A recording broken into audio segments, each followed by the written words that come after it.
It is Friday. You know what that means. Yeah. Welcome everyone to episode 360 of everyone. I think it's 360. Yes, 360 of 360 of everyone's favorite wrestling podcast, the Evan Marks. I'm Jay. He is. I am Brainless. I mean the brainless one. Yeah. Well, I mean, honestly, Jay, we've had a lot of weeks where there's a lot of shit going on in professional wrestling. I mean, last week we dissected to hell everything we could about Ric Flair. And here we are the following week. And I don't want to say it's crickets, but not a terrible amount of stuff happening in professional wrestling this week. So, I mean, I think this one's going to be a good episode, but a bit shorter and to the point. Last week for a non-WrestleMania, non-premium live event week, it might have been the longest show we ever did.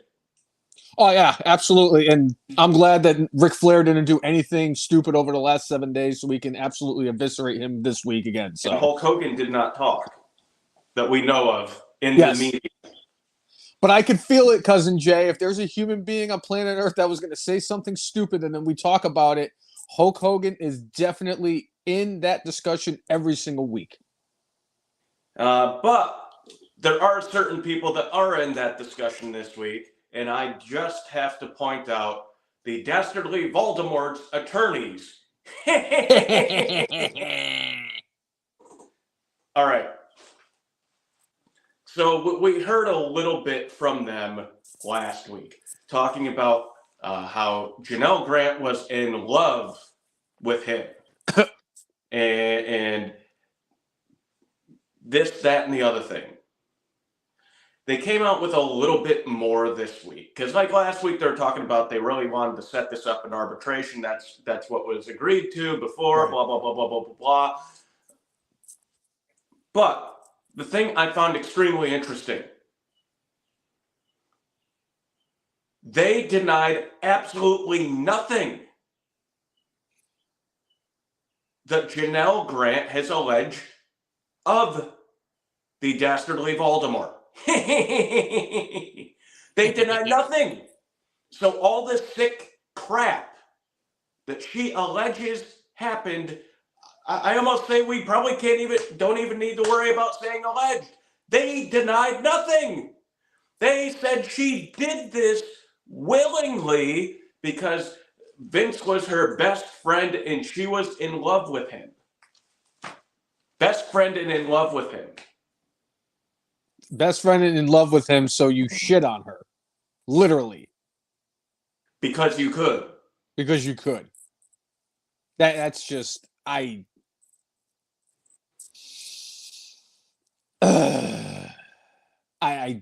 don't even know what to say to that. I really don't. This is just clearly Jerry McDevitt is not part of this case because we all know that Jerry McDevitt would pull anything and everything out of his ass, out of Vince's ass, out of anybody's ass just to get Vince out of this. So clearly we know he's sitting on a beach somewhere drinking a nice cold drink and one of those little coconuts with the thing hollowed out with the straw sticking out in the umbrella. Because that's what Jerry McDevitt's doing. He doesn't care. This is terrible. And the fact that they didn't even go out and deny any of this, why would you even go out and say anything? You think that because she said that she was in love with Vince, that she was best friends with Vince, that this is okay? No, this is wrong. This is horrible stuff. I cannot believe the audacity of his lawyers to go and do something like this. It's pretty much just a slam dunk for her. She's going to win. And quite frankly, I think his lawyers did the wrestling fans and WWE fans specifically a favor, including all the wrestlers. Now we know that Vince is never, ever coming back again. So one of the things out there is that Vince is not planning to do wrestling anymore, but that he wants to clear up his reputation so he could go into other business ventures. What happened this week is about the dumbest shit I've ever heard. If you're trying to reclaim, your name so you can get back into the business world, like I realized, like the people out there that do business, a lot of them are super dirty players and are probably like used to things like this. After the non-denial of this stuff, why would anybody want to touch him in any way, shape, or form? Even if he had billions of dollars to throw at something. Like, you're like, nah, the brand's already tarnished because your name's on it. The only way Vince could become a business person is if he was like a silent partner in the background that nobody knew about. Pretty much. That is the only way that he could do anything at this point. But that would probably get out too. It's just disgusting that, like, you were in a position of power, knew that she was in a weak moment, and you took advantage of it. Mm-hmm. What a piece of garbage. And the fact that, again, they're not even denying any of it. Just brutal. Just brutal. And the sad part is as brainless as this is, this didn't even get a sniff from my brainless this week because there was somebody even more brainless this week. I don't care where their standing is in the company when we get to that in a bit. But there are people who are stupid and brainless and do stupid things that they shouldn't be doing. But this doesn't make it justified. This is what is he going to do? Seriously, what is Vince McMahon going to do? His life was, and always will be professional wrestling. The only thing that he could get into the two things he could get into at this point: porn and brothels. If Vince McMahon does porn, Cousin Jay, it'll be one of the very few times that I'm actually glad that the Commonwealth of Virginia has restricted pornography to its residents, because I would not in any way, shape, or form want to see anything with Vince McMahon in it, especially in the porn industry. And honestly, I'm not saying that Vince would be in said movie with his genetic jackhammer. I'm saying that Vince, he could be person funding stuff, and nobody would bat an eye. Cousin Jay, as somebody who's grown up during the Attitude Era, just like I did, you and I both know that if the time were to present itself and Vince McMahon would be able to have that opportunity to participate in said type of film, I wouldn't rule it out of the realm of possibilities that Vince McMahon would want to get it on, pal. I'm sorry. And it's like, what else? I mean, what else is he thinking? Is he really think that if he buries himself, that his best friend's going to save him if he wins the election in November? And I do say if, because nothing is a guaranteed. Right. And unless I win in November.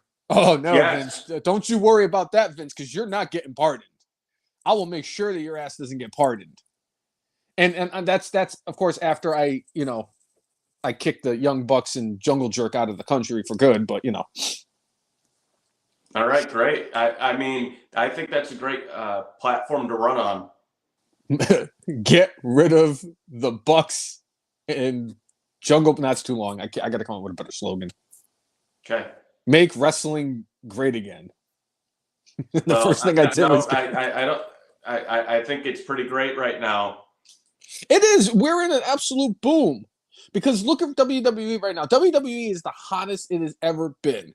I'm going to keep the other redacted out of this equation because I have not watched it in months. And look at TNA and Impact. They're doing some good stuff over there. Their people are getting, the exposure. Hell, we found out that Joe Hendry is one of the UK's top selling people on, what is it, Spotify or iTunes? Yeah, I think on Spotify he had the number one song. The number one song may have been on iTunes. And he absolutely killed his version of Creed. But yeah, we need him versus Elijah in the worst possible way. That would get me to tune into Impact. If they give me Joe Hendry versus Elijah, formerly known as the Guitar Gladiator Elias, I would be absolutely. That would get me to tune in. Regardless, what they're doing in Impact is great. Even NWA is getting a new deal.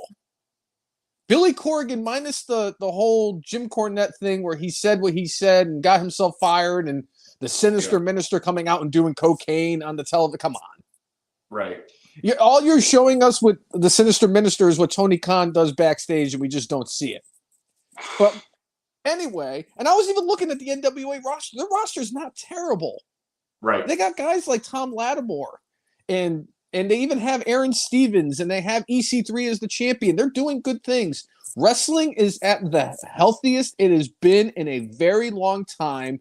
And I'm going to say this. I'm going to continue to say this. And I will say this every day if I have to. WWE got better when Vince McMahon was told to fuck off.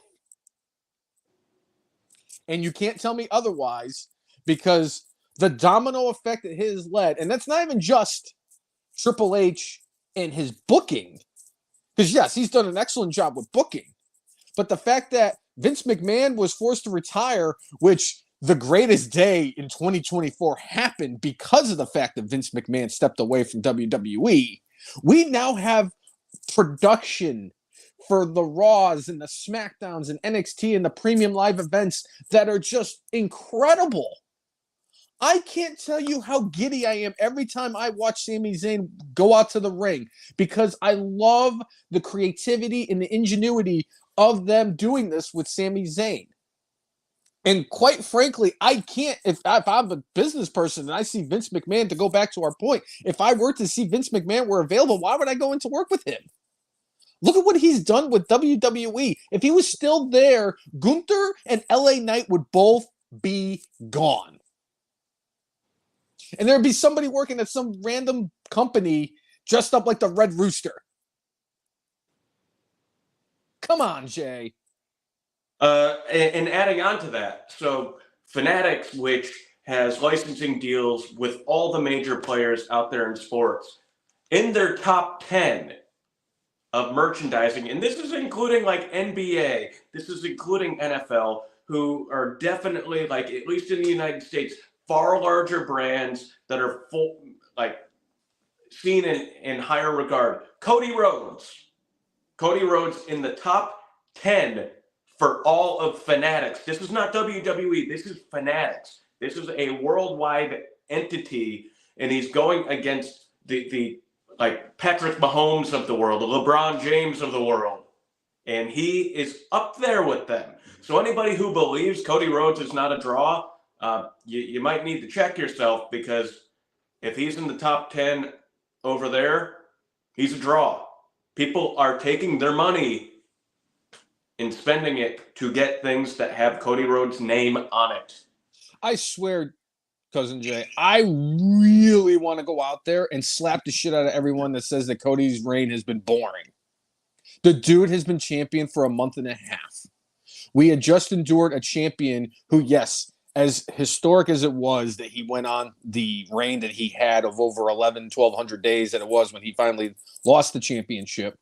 But let's not kid ourselves. It's not like this dude was going out there and having, as my favorite, the GOAT, Sheamus, would say, banger after banger after banger after banger, because he never showed up.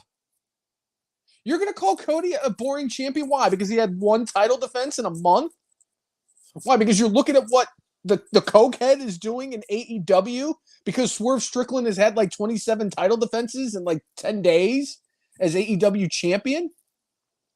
So that's how we're going to do it? Oh, yes, let's talk about that. Let's talk about the fact that Swerve, who became the first African-American world heavyweight champion in AEW history, didn't even get a chance to have a promo on his first Dynamite as champion. You'd rather fucking parade out the dipshits who are going to do that stupid stadium stupid shit, or the Anarchy in the Arena, whatever the hell it is, the Double or Nothing next weekend. But yes, let's talk about how Swerve keeps defending the championship. Nobody questions Swerve as a performer. I said it when it happened, and I'm going to keep saying it. One of the worst blunders the WWE did was let Swerve Strickland go.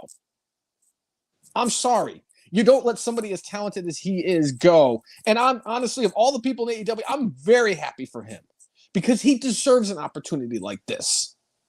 But to use that as your argument as to why Cody Rhodes is a boring champion?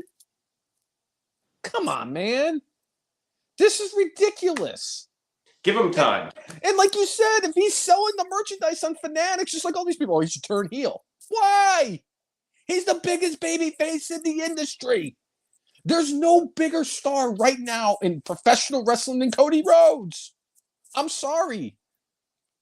I was one of the people that, I thought after he lost at WrestleMania 39, part of my pitch was have Cody turn heel as he wins the title because he was going to. My pitch back then was that, hey, Cody could not win and get the job done being the good guy. He's not his father. He had to turn into the American Nightmare, and he had to do dastardly things to get over the hump. That was my whole pitch behind that. And I wanted a double turn with Roman. All that being said, I think what they did was absolutely perfect. And I'm glad that they did it the way they did.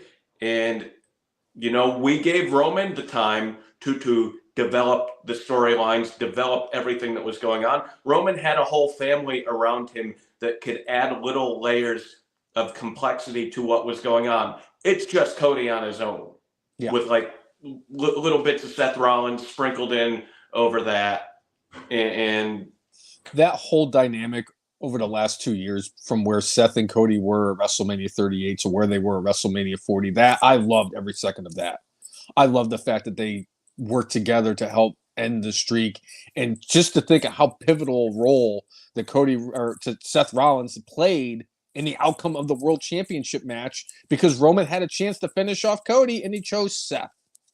And I'm just saying all that because Cody is working on his own.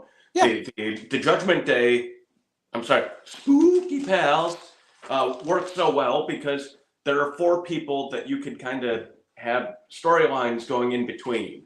Bloodline, you've got 5 million members of the that faction, and it's growing every day. It's still not anywhere near the NWO level, though. It is not. But all that being said, Cody has some rivalries that will be big deals for this title reign. Yeah. He's got CM Punk out there at some point. He's got Randy Orton out there at some point. He's got Seth Rollins out there at some point where they all have story long-term wise and had issue at some point or another. And those could all be great storylines, whether it's SummerSlam, Royal Rumble, WrestleMania, and those would be the type of storylines that should be at Big Four, or as we know now, Big Five, according to Nick Khan. And honest to goodness, you can have that Randy Orton and Cody Rhodes story drag. It doesn't need to be like this one and done thing like he's going to have with AJ Styles at Backlash, where he wrestles AJ Styles and the match is over and that's it. No. With Randy Orton and Cody Rhodes, you have enough artillery to kind of have that go. Even if you wanted to go for 6 months, you could probably get Randy and Cody to go for 6 months. And like we said about Roman, when Roman was champion, yes, we'd all like to see Cody get a significant reign as champion here. But at any given day, if there's any one person on the roster that could take the title from him or Roman or anybody, it's Randy Orton. And by the way, there's still another match with Roman out there. Yes, you still got a match with Roman. So, you can't fill him up. It can't be these long-term storylines with everybody. A couple of them have to be hey, let's have him have a match, have a good match, have it be a marquee match. the one with AJ Styles, going to be a good match. They didn't have a ton of time to build that storyline, and now he's doing something that is more of a gimmicky, but I think will be entertaining match. Logan Paul did very well when he went against Roman Reigns. I expect nothing less from this match between him and Cody in a couple weeks. Oh, that's gonna be a lot of fun. It's one of those things that, whether you love or hate Logan Paul, you tune in for him. I mean, I don't, but most people, there's people who actually tune in for Logan Paul. I will not say that I have willingly said, oh, I want to watch a Logan Paul match. Because unfortunately, I still think of that douchebag face, that stupid douchebag, either the Pikachu hat or the stupid aliens from the freaking Toy Story hat in his head as he's staring at a dead body hanging from a tree in the Suicide Forest. Come on. I will never get that look out of my face. I want to punch him as hard as I can because of it. And I would say the same thing about Jake Paul, but I got Mike Tyson to do that for me instead. Yes, that's going to be great. Just getting to some comments in the chat, backing up a little bit. Talk about Linda McMahon possibly coming back. I know we saw some pictures of her backstage, I believe, at WrestleMania. I mean, I certainly wouldn't be against seeing Linda McMahon. I'm gonna quote one of our friends and say, I got a theory. She's going to be tied up after January 20th of 2025. Okay. She's going to be working for a certain former who will then be current president at that time. WWE Hall of Famer. WWE Hall of Famer. And doesn't Ashley Mazzaro's family want a crack at Vince over her death? I believe they do. I don't know if they have enough money and enough evidence to be able to do anything, unfortunately. And part of the stuff in the chat is talking about Vince going to jail. So specifically for this case with Janel Grant, this is a civil case. This does not include any sort of jail time. I believe with Janel Grant, she believed and her attorney believed that they might not win a case, where you have to prove beyond reasonable doubt X, Y, and Z to send somebody to jail. But they felt, at least with the civil case, we just have to be over the 50% mark of this man being guilty of doing these acts or these things, and we're going to get our money for it because, he ruined her life. Right. So no jail time for Vince. So he will not actually have to get pardoned from a possible candidate that's running for office right now. And even if I did, I was to say, and even if I did win in November, I'm still not pardoning him in January. Yes. All right. Chris Brown talking about Sami Zayn. There's talk of Johnny Knoxville wanting another crack at Sami Zayn. I know that Sami had like a Netflix comedy show or something along those lines that Johnny Knoxville showed up at and was heckling him throughout. And I believe Johnny Knoxville on X said something about, I think, was it Gunther was the greatest intercontinental champion of all time? Anyway, he specifically was saying that Sami is not the greatest intercontinental champion of all time. And I'm going to say this, Johnny Knoxville belongs in the WWE Hall of Fame more than Drew Carey belongs in it. Yes. Because Johnny Knoxville is actually undefeated at WrestleMania and competed in the Royal Rumble. And it was the most sports entertained I've ever been by a sports entertainment match. I absolutely loved every second of that match. Except for that part where the mousetrap kind of malfunctioned near the end and they kind of just made it. If the mousetrap had hit at the end, I would have died. It would have been the greatest thing. I loved every second because I laughed my ass off. I might actually watch it again this weekend. That's how good it was. And I love the fact that this is kind of carried on 2 years later, where Johnny Knoxville's showing up and heckling Sami Zayn. I don't know if this is a work or a shoot or whatever. I love it. I love it. I wish I had gotten more into Jackass. I never got into it when I was younger. But man, I appreciate Johnny Knoxville. I really do. And Steve-O. I love Steve-O. Right. But that match was a lot of fun. And I just, like I said, I just love the fact that they're just kind of carrying this on and building it up 2 years after their match. Right. And you did mention CM Punk earlier. Yes. When do you think we're going to see CM Punk return to WWE in the ring? You know, they're talking about him possibly being ready to go shortly. Now, shortly, I mean, it's a very subjective term. I think they would love for CM Punk to be healthy enough to return to the ring at Clash at the Castle so he and Drew can fight in Scotland for $500 for the cheap seats and you know, have them tear down the house, because,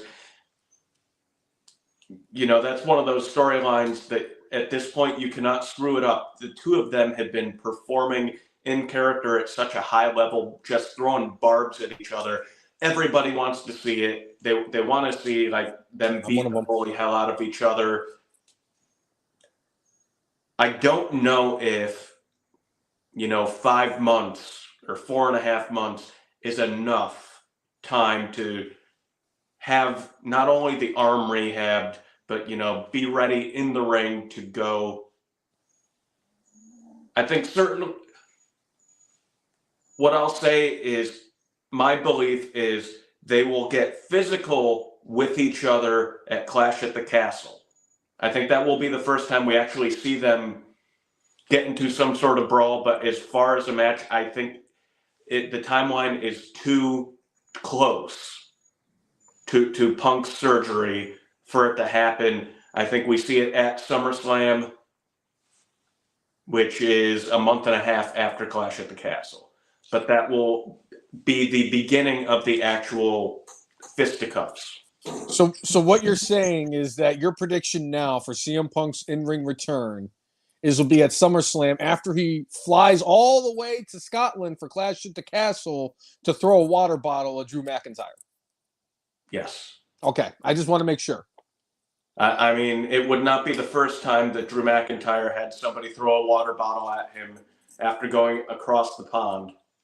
I still think that AJ Styles flying all the way to wherever elimination was, Australia, just to beat the shit out of LA Knight in the Elimination Chamber was better. I don't care.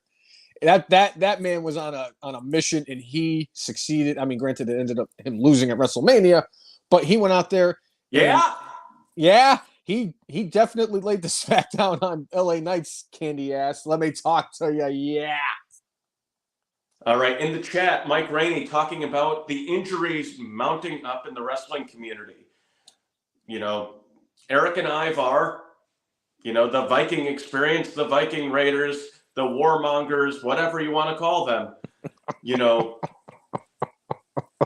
you had Eric go out there and have neck fusion surgery, and like, all right, he's going to be out for a while. And yeah, Ivar now, who they wrote off television, and there are now clips online. I believe it's on Twitter where they talked about how he was going to the Andrews Center down in Alabama for something on his neck. Oh, that ain't good. I mean, when you hear that, I mean, my belief would be that he's probably going for fusion as well. That's good. My belief. I don't have anything to back that up, but, you know, hearing that is a bummer. It's like you lose your partner, and usually they just like write you off for a little while. But, you know, Ivar actually was having a decent run. They kept on having him on TV, you know, keeping him in the public consciousness. And it's just a bummer that, you know, now even when Eric is healthy, his partner is going to be out. So, well, that's just a real bummer. And honestly, like Eric could probably take this as long as he wants because if I'm not mistaken, Valhalla's pregnant again. She is. So he could definitely take some time off and just, spend time with her because I honestly don't see her wrestling anytime soon. Speaking of which, since I mentioned pregnant, there is rumors swirling around that a current WWE champion is pregnant because there was a lot of speculation that they were not promoting her match tonight for other reasons that we'll get into in a bit. But there were rumors, and Montez Ford came out on Instagram and updated his profile instead of saying father of 2 to father of 3. Are we to believe that Bianca Belair is actually pregnant? So, Bianca Belair earlier this week had a bad day. This is what happened. Dropped phone in the toilet. Caught hair on fire. Accidentally threw a knife. Stepped on sister's wedding dress. And said, "It's a good day." Could she be meaning that, hey, my sister got married, it was a good day? Or could it be also at the same time, with all that swirling around on one day, that she also has found out that she is with child? I'm going to throw it out there and say yes. I'm going to say yes, Bianca Belair is pregnant. That was the whole point of that. The show that they had on Hulu, as much as I gave up after 2 episodes, that was the whole point of the show to like, hey, when is Bianca going to be ready for this? I'd like to have more kids. And Bianca's like, I don't know. You know what? Bianca's been to the top of the mountain. She has main evented WrestleMania. She's been the women's champion. It would suck, I guess, for Jade unless they go the same route as they did with Piper Niven. For the tag team championships. Oh my God, that's what I need, Cousin Jay. I don't need them going, here, Naomi, be the half of the tag team champions. No, I need Chelsea Green to insert herself and become tag team champions with Jade Cargill because I think that would be an interesting dynamic that would work. And for me, it'd be 2 of my favorite women's wrestlers in WWE, especially the one that the Coke Fiend couldn't even book properly. But I think this is bad timing. I mean, I'm not upset, and again, congratulations to if true. Yes, if true, congratulations to them, and especially for Bianca because I know she wanted to have a kid at some point. Yeah, timing is it wasn't very good, and I feel bad for somebody like Jade. And man, are those tag team titles freaking cursed or what? They need to just get rid of them because I don't care how long ago it was and what the aftermath was after they took the titles from her. Those belts are cursed because of that $10 million non-used Mercedes that's parked in Tony Khan's locker room. And just think about it. They've either gotten hurt or they've gotten released or they've broken up as a tag team. It is not a good championship. It needs to go bye-bye. I would get rid of it and bring back either the European Championship or the 24/7 title. Because either way, if you bring either one of those back, you got R-Truth. And I would rather give R-Truth all the gold than have those women's tag team championships back. Or, better yet, if you're so hell-bent on having a quasi mid-card title for the women's division, maybe come up with a women's intercontinental championship. Why don't you just wait until you get the new deal with Netflix and just come out with a Netflix championship? Because that's what people do these days. They name championships after television networks. So you can have a TNT and TBS champion. It's not going to look good if WB gets rid of them, though, because then you won't have a TBS champion on TBS or a TNT champion on TNT. You're going to have a Telemundo champion. Sorry. I don't think they're going to have an ESPN4 championship. But I just if they put AEW on the Ocho and Christian is the Ocho champion, well, Chris I Jericho's will the watch Ocho. every week just to hear Christian the Ocho champion. talk about being the Ocho champion. By the way, and I know they announced, and I posted it the other day, that there's going to be a triple main event for some weird reason at Double or Nothing. Again, I have absolutely zero issue with Swerve and Christian for the title if it's the main event. I have zero issue with that. Because like I said, I'm very happy that Swerve is in this spot. He deserves this spot. And I know that I mentioned, when they had first announced it was going to be Swerve versus Christian, that it made zero sense because you got rankings 1 week and then you don't have rankings 1 week. You constantly give title shots to people who have lost lesser championships in matches. But again, I have Christian's probably one of the people that's actually excluded from this because he is the most diabolical heel in the industry right now. So I'm on board with him getting the title shot because if anything, Christian's going to make that dude look like $1 million. And that's going to be a fun match. Yeah. My issue is why do you have a gimmicky bullshit 8-man tag team match where there's all sorts of action all over the arena as a possibility, as even discussed as part of a triple main event? Or the fact that the women's secondary championship is considered part of the part of the triple main event? Why? Because you're going to debut Sasha? Hate to break it to you, Tony, and I really hope you do make Sasha versus Willow Nightingale the main event of Double or Nothing, the longest running pay-per-view in AEW history. I know it's only been 5 years, but still, because that match was an absolute shit bomb, and Mercedes got hurt. Willow's not very good in the ring. I'm sorry. I've seen her enough times to know. If I wasn't on a boycott of AEW fully, I would definitely turn off the TV when Willow Nightingale was on it. I'm sorry. She's not very good. And you all want to sit there and rag on Jade Cargill. Jade Cargill looks a lot better every time she gets in the ring. I've seen clips of her from over the weekend at a house show. She looked like somebody who's been doing it for a minute. She's going to keep learning. Whatever the hell you're doing in AEW is just crap. Absolute crap. Because you have no idea what the hell is going on because you got some guy who's coked up, who's more concerned about being friends with everybody than actually being a boss. Now we have Mercedes in the main event. This is fucking brilliant. She's the boss. Right. But honestly, shit, I just lost my train of thought.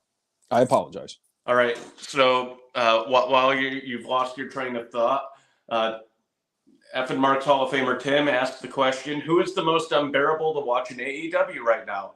Sasha Banks, Jungle Jerkoff, the Young Bucks, Chris Jericho, or Sammy Guevara? You can't watch Sammy Guevara in AEW right now because he's suspended. Jericho's not the worst. He just needs to retire. I'm sorry. Yeah. How is it that you are the same age as R-Truth and you look like you're 20 years older than R-Truth? Alcohol. Lots of alcohol. And R-Truth is a GOAT. In fact, you know what? I think this is the time and the opportunity that I'm going to make this statement. I think going forward from now on, when I refer to the GOAT of GOATs who has goated more than GOATs have ever goated in the history of GOATdom, it's no longer going to be for Chris Jericho. Okay. I'm giving that title to R-Truth. All right. Justifiably, because unlike Chris Jericho, R-Truth is an F Marks Hall of Famer. That's very true. And to answer Tim's question, like I said, Jericho just needs to retire. It's the Young Bucks. Guevara's not on TV. Guevara's not on TV. It's the Young Bucks. I'm sorry. I am sorry. Yeah, you can sit there and say whatever you want to say about Sasha. We all knew she wasn't a draw. None of the wrestling fans in WWE were sad or disappointed or upset, except for the Sasha Banks stands, to see her go. She's not a draw. She tried doing the Cody Rhodes route But she didn't realize that she is not as big of a star as she thinks she is. Cody saw himself as one thing. WWE saw him as something different. And I said it years ago. They were going to meet in the middle, but they were going to be closer to where Cody is. I said the same thing when Sasha left. I said Sasha thinks she's one thing and WWE sees her something else. They'll meet close in the middle, but it's definitely going to be a lot closer to WWE and what they think. She's not a draw. She's not an attraction. I have zero interest in watching her. The Young Bucks, week in and week out, constantly get the worst ratings every single week on Dynamite. They looked at the numbers. They've only done 800,000 or more twice in the last 3 months. And one of them, the highest rated show they had, was the episode they showed the CM Punk footage. They're lucky to break 700,000. And I'm going to tell you right now, Sheldon Cooper isn't going to be able to save AEW like he's been doing every single week. And the reason why their numbers are as inflated as they are. But at the end of the day, the Young Bucks do absolutely nothing. They are literally the most overrated tag team in the history of professional wrestling. They're not going to be any more popular than they were years ago when AEW started. They're just dicks. There's not two human beings in the wrestling industry that if they took their last breath overnight, I'm not going to shed a tear tomorrow. And they're the only two people in the wrestling industry that I feel that way about. So now that we're talking about AEW and we're talking about the people that we think are the worst to watch on TV. So this week, Jungle Boy was sitting there on commentary and you know, blowing smoke up the Bucks' butts while on commentary. And then he ends up taking a drink and just dumping it on Tony Schiavone. And I don't know if Schiavone knew about this ahead of time or not. It seemed like his reaction was pretty genuine, like that he was just pissed off. But yeah, Jungle Jerk Off dumping a drink on Tony Schiavone. You know, Schiavone was a big part of Britt Baker when she made her heel turn. Initially, it was terrible. She was terrible. Awful. And she kept on cutting down Schiavone, but eventually she found traction and she got going and pulled that whole women's division with her for a year. If they're hoping to have lightning strike twice, where we take people who were not performing at a high level and have them get over by messing with Tony Schiavone, I'm sure if Schiavone is in on this thing, that he's completely fine with helping get somebody over. I'm sure he's fine with that. But I was like, what a douche canoe.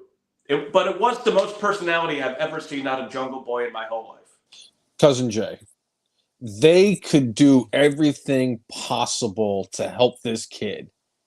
If you have been in the industry as long as you have, and I'm going to tell you this much, you all could shit on Roman Reigns all you wanted. At the end of the day, that was scripted. And he just wasn't very good at scripted. When they let him talk for himself is when he took off. That and working with Paul Heyman, who's a GOAT. Right. When Jungle Jerkoff has been in AEW for literally 5 years now as one of their pillars, has done absolutely dick in the ring to stand out. You and I have had this conversation before. If you want to be considered somebody famous for wrestling, you have to have done something in your career that sticks out. And I'm not just talking about the fact that you have a very punchable face and you look and you have a freaking and you got a freaking lion's mane for your hair. No, I'm talking about you need to have that signature match. You've been there for 5 years, Jungle Boy. What's your signature match? When you and Dino Man got 5 stars from that douchebag Dave Meltzer? I don't remember who the hell you even wrestled in that match. I don't care. Because it was stupid. And nobody remembers. What legendary promo the most memorable thing that Jungle Boy has done in his 5 years in AEW, and all the AEW neckbeards are going to be upset about this. The most influential thing that Jungle Boy did was get their biggest draw fired. Because he couldn't keep his mouth shut. Broken glass, real glass, cry me a river. That's it. That's his only claim to fame. And how after 5 years, yes, I'm not gonna argue him as an in-ring performer. He's not bad in the ring. I'll give him that. But the fact is that 5 years on national television, given every opportunity because you're friends with the dickhead VPs, and I'm not talking about Kenny. Kenny, you're no longer a part of this. I don't know where this is all going to turn out with you and this whole storyline with the new elite. But as of right now, Kenny Omega, you are away from all of my criticism because you are not Nick and Matt Jackson or Jungle Jerk. But in 5 years, the kid hasn't gotten better on the mic. He can't cut a promo whatsoever. It's kind of disheartening that Dylan McKay's kid can't cut a promo. I'm sure his dead father could cut a promo better right now, today. I could cut a better promo than Jungle Boy. I could probably kick his ass, too, a little shit. But, to answer the previous question real quick, who would you pick? Is it Mercedes? Is it Sammy Guevara? Is it Nick and Matt Jackson? Or is it Jungle Boy? Are they the worst? Who's the worst thing in AEW? For me, it's Mercedes. It's Sasha. I just have a contempt for people who have super high opinions of themselves. And I know Nicholas and Matthew have high opinions of themselves, but it shows even more with Mercedes. And good for her for getting paid. And it makes her feel that like she is that important and she is that much of a draw and she is that good. Whenever I see her promos, everything feels super forced and everything feels super scripted. Nothing feels supernatural. Like it's bad. She is good in the ring. I think she has a presence about her that's good, but she has a body that breaks a lot. And you're making a big investment in somebody, in my view, that has never been a proven draw. And every time she talks, I'm just like, Jeez Louise, she's always injured, gets paid a lot of money to not perform the way they expect. They have a high opinion of themselves. Boy, as Red Sox fans, does that sound like somebody we know who once upon a time patrolled right field at Fenway Park? The living embodiment of Nuke Lelouch, the guy who had $1 million talent and a 10-cent brain. D.L. Drew. right. That's what she is. I was going to say David Price, but even Mercedes isn't as overpriced as that douchebag was. Yeah, I'm going to pay you $31 million to not be the ace of the Red Sox. I've never been happier to see a guy leave the Red Sox more in my life than David Price. And I welcomed David Wells with open arms. A man who said if they burned down Fenway Park, he would piss on the ashes. I would still take David Wells over David Price. Tim in the chat put Carl Crawford, ? Carl Crawford was just a crazy motherfucker. That's all I'm going to say. When I still remember the day he headbutted Ron Kolpa because of a bad strike call, and he went and he pissed, slammed the frickin'. We knew what we were getting into. The guy was a frickin' head case. The guy should have been on Nickelodeon because he was Looney Tunes. And just think, my favorite part was at one point him and John Rocker were teammates in Texas. Chris Brown in the chat talking about how Jim Ross is taking credit for Jungle Jackass, dropping the moniker, going with his real name. I mean, Jim Ross was the first one to do it, although he admitted that he accidentally did it. So I don't know how much credit you could actually take for making something happen, even though Jungle Boy Jack Perry. I mean, he said that once, but I don't know. Oh, there's a few other names. Carl Everett and Mark Bellhorn. I know how much you love Mark Bellhorn. Oh, God. Why'd you have to mention Mark Bellhorn? Why? There's a dude I follow on Instagram and Twitter that is a huge Mark Bellhorn fan, and I almost had to mute him because of the fact that he's like, I'm a fan of Mark Bellhorn. I'm like, oh, good. There's like 9 of you out there. And 8 of them are in his family. His dad's not even, he's not even his dad's favorite baseball player. Fucking bum ass. Ugh. It's because I was a huge Pokey Reese fan, and I was like, this dude should be the everyday second baseman, not this freaking dipshit douchebag from like a 90s sitcom that got canceled after 2 seasons. All right, we did mention Kenny Omega, and I do wish Godspeed to Kenny Omega. He is about to go under the knife for a major surgery for his diverticulitis. It's nothing to mess with. People have died from it. Brock Lesnar's UFC career, like at least as champion, came to an end. Like, I think Brock may have had a better run as UFC champion had he not gotten diverticulitis. He came back after that, but I remember his first fight after that, and the dude who was going against him, I forget if it was Alistair Overeem or one of the other times he got beat, but like they just started kicking him in the stomach, and you could tell like, oh yeah, that's still not healed. And Brock was never quite the same in UFC, and I mean he went back to WWE not that long after. Yeah, I think that worked out pretty well for Brock Lesnar. But with Kenny, it's like, I hope the dude recovers fully. I hope we have not seen the end of him. I wish him well with that. I also wish well the Mad King. Yeah! Mad King is injured and is being replaced by Darby Allin. He was not hit by a bus while coming out to help out on Wednesday. So apparently his foot is recovered and his face is recovered from everything that has happened in the last couple of months. And I think he's actually part of the Anarchy in the Arena match is they're going to end up on the top of Everest fighting each other while Darby is actually going to skateboard down from the top, and he is going to have a parachute set up with this, and he is going to take his skateboard from the top of Everest and do the largest base jump in recorded history as he holds one of the Bucks with him as they go down the mountain, all 29,000 feet.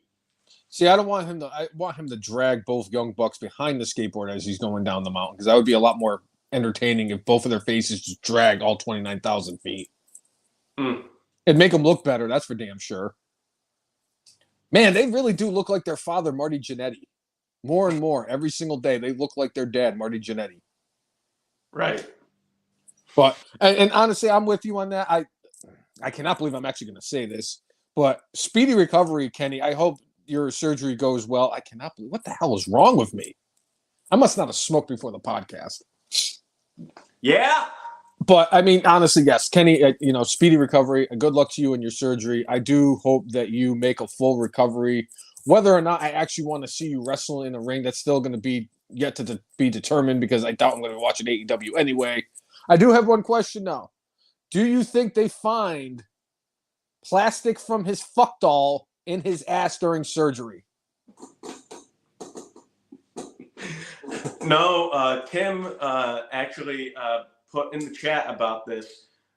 Wrestling blow-up dolls are no longer in the future of Kenny Omega. I'm sure of it. He can still stick his fingers up dudes' butts. And in regards to my other spirit animal, because, Bubba Ray Dudley is one spirit animal and Eddie Kingston is my other one, I really do hope for a speedy recovery for my savior, Edward Moore Kingston. Yes. I'd love to see him come back. I don't care. I love that dude. He is exactly what I would look like if I were a professional wrestler. He's definitely exactly what I would sound like if I was a professional wrestler. So basically, I'm Eddie Kingston. You are. That's basically what it is. The world is cold. Better bundle up. But all right. So Mike Rainey is asking about diverticulitis. Is this something that could be career-ending? Absolutely. It could be career-ending. You know, clearly we know about Brock Lesnar having it. Now Kenny Omega. I had a former coworker had it. I mean, she almost died. Like, if she did not get to the hospital when she did, she would have gone. So I'm not going to say this is like, you know, Big E with the neck injury type thing. This one, like,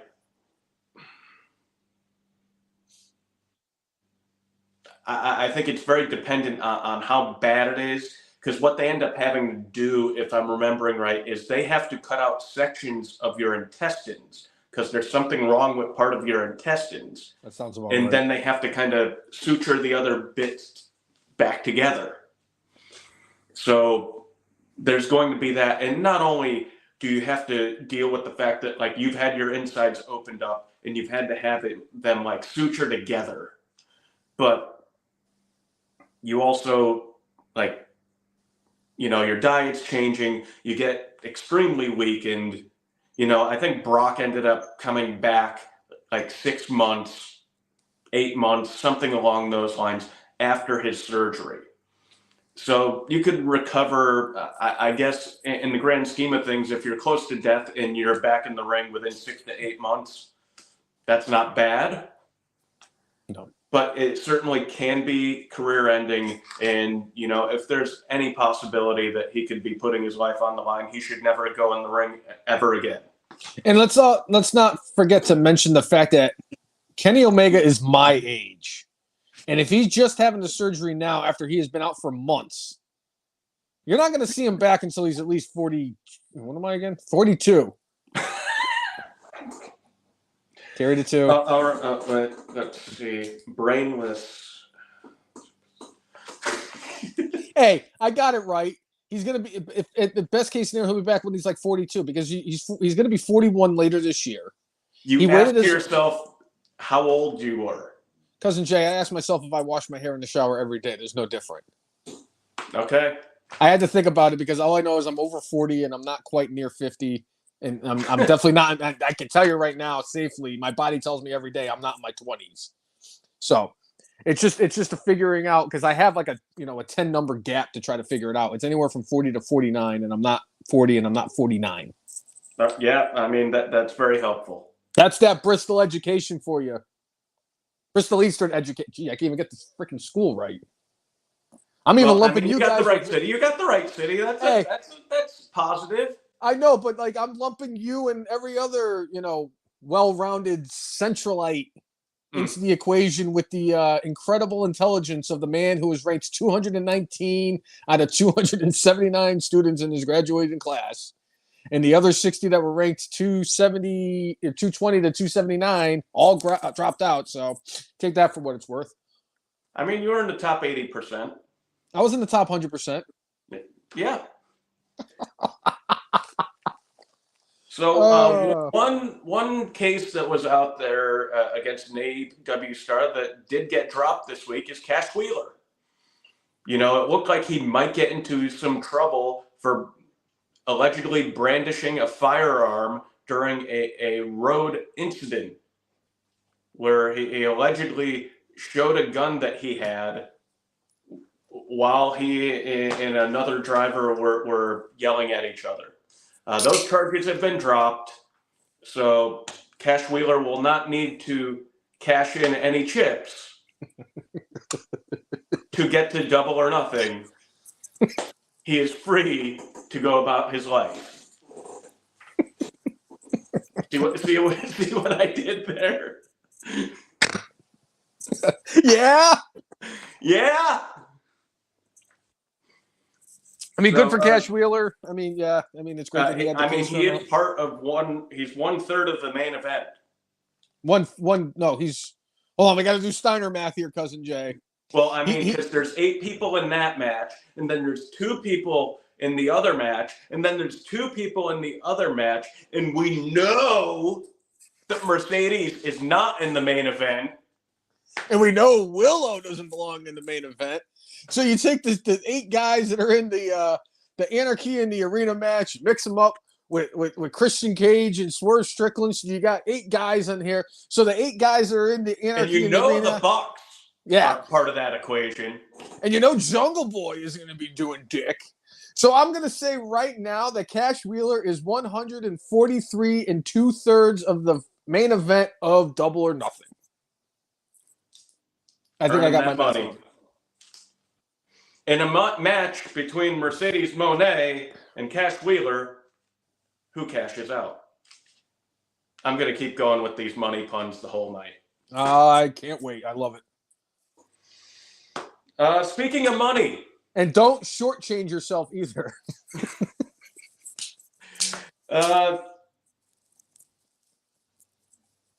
All the chips are in. And we found out how much money Las Vegas is paying to host WrestleMania next year. Did you hear? And what would your guess would be for the price tag? $1 million. Take it the Bundy count. $5 million. Is it 5? $5 million. But guess what? They're going to make that money back hand over fist because there are going to be, they're estimating with the capacity of SoFi Stadium of having 180,000 people, not just for WrestleMania. In Philadelphia this year, it was the whole week. The whole week. You're not going to have 180,000 people there the whole week. You'll end up having, probably 100,000. 30, 40,000 people right off the bat, and it's just going to grow throughout the week. Going to your casinos, going to your restaurants, spending money in Sin City, maybe getting some hookers in Blow. Tony Khan will be in Vegas for WrestleMania week because where else can you Herb Abrams it up? In Sin City. Yeah. So, Tony Khan, the illegitimate child of Herb Abrams.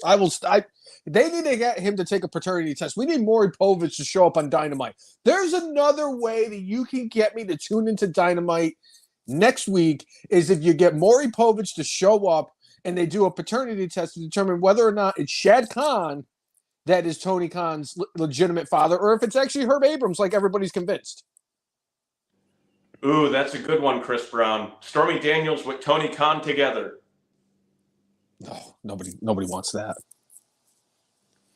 That bitch was the reason why. Very interesting. I mean, if it ended up being, if he had an ending like Herb Abrams and we got a Dark Side of the Ring where, like, in that last night, he was with Stormy Daniels and, Stormy's giving her recollection of the story. And then B. Brian Blair makes another appearance. I think it's how he would have wanted to go. Hookers and Blow. Tim, I love that idea. Have them have a match or have them have part of the event in the Sphere in Vegas. I'm just curious, who is the one or what is the one thing that WWE can send to the Sphere that would just make the entire city of Las Vegas puke? Is it Austin Theory's face? Like if they put Austin Theory's face on that giant sphere in Las Vegas, does everybody puke? Does everybody walk away? Does everybody go like blind together? They would mock me and they would call me freak.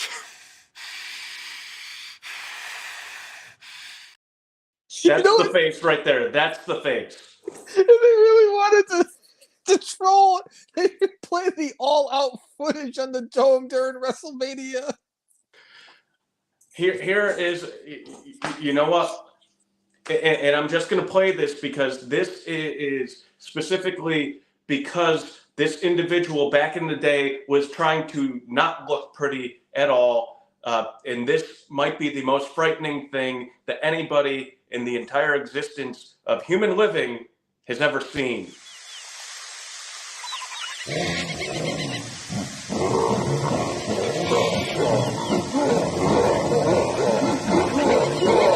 Will you stop?